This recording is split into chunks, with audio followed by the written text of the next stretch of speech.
The Mandalorian Episode 5. So The Mandalorian Episode 5, The Gunslinger. Feel like this one was a bit of a strange one. If you compare this episode to episode 3, episode 3 starts and ends in the same place. And I think for the same reasons that episode 3 worked really well, are the same reasons why I think episode 5 felt a bit flat in comparison.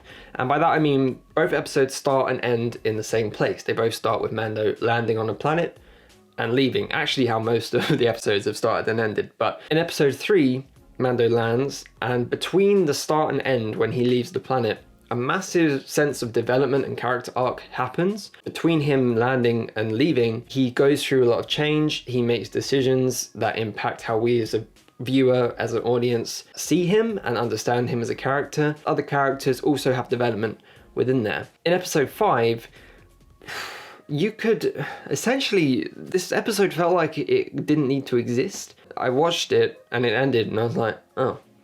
Like if you took this episode away, it's not going to make much difference. Basically at the very, very, very end of the episode, we see the footsteps of some other character coming up to that bounty target that got killed. And I guess that's a setup for something else to happen. And I'm sure that that will come back later in the series. But aside from that one thing of those feet stepping into frame, nothing else in this episode has any relevance to anything. Mando doesn't bond with Baby Yoda anymore. He leaves Baby Yoda behind. So that development that we were all invested in is kind of just shelved for the whole episode. The gunslinger character that he meets is interesting enough, and I thought he had a pretty interesting arc, but Mando doesn't really develop as the protagonist. Nothing changes within him in this episode. The character doesn't make him do anything that he wouldn't have already done. And the gunslinger dies at the end, so it's not even like we're going to see him come back. I mean, if he does, that will kind of be okay, because he's definitely dead, and they don't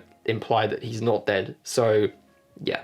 A strange episode overall. Visually, it was cool to be back on Tatooine, I guess. Definitely the weakest episode of them all so far. Wasn't in any way a bad episode. There wasn't anything not enjoyable about it. I did like the idea that we were just seeing Mando on a mission, on a bounty mission, and seeing how he works, how effective he is. Obviously, he's been part of the guild for a very long time. He knows what's up. He has a lot of skills. He knows how to deal with the situation. So it's interesting seeing him in that mentor role. The twist at the end, whatever. But Baby Yoda is fine. The mechanic at the end was fine. She was cool. I really like the mechanic character. Nothing happens to her. And Mando's fine. Nothing happens to him. He's completely fine.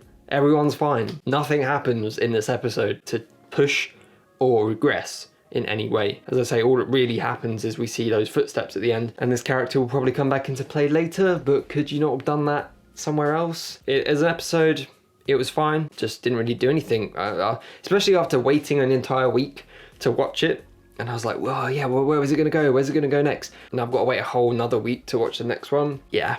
Maybe if all 8 episodes were out and I was just barreling through them one after the other, it might have slotted into the story. It might have a bit more place in it once the entire series is complete. But as a single episode on its own, it's a little bit irrelevant. Yeah, not bad.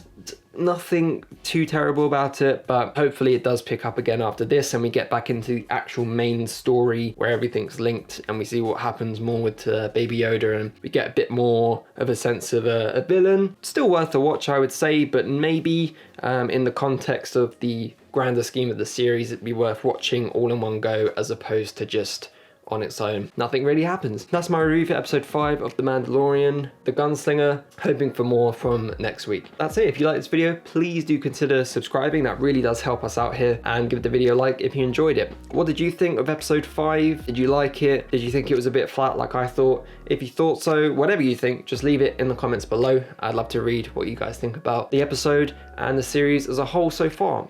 That's it from me, and I'll see you guys in the next video.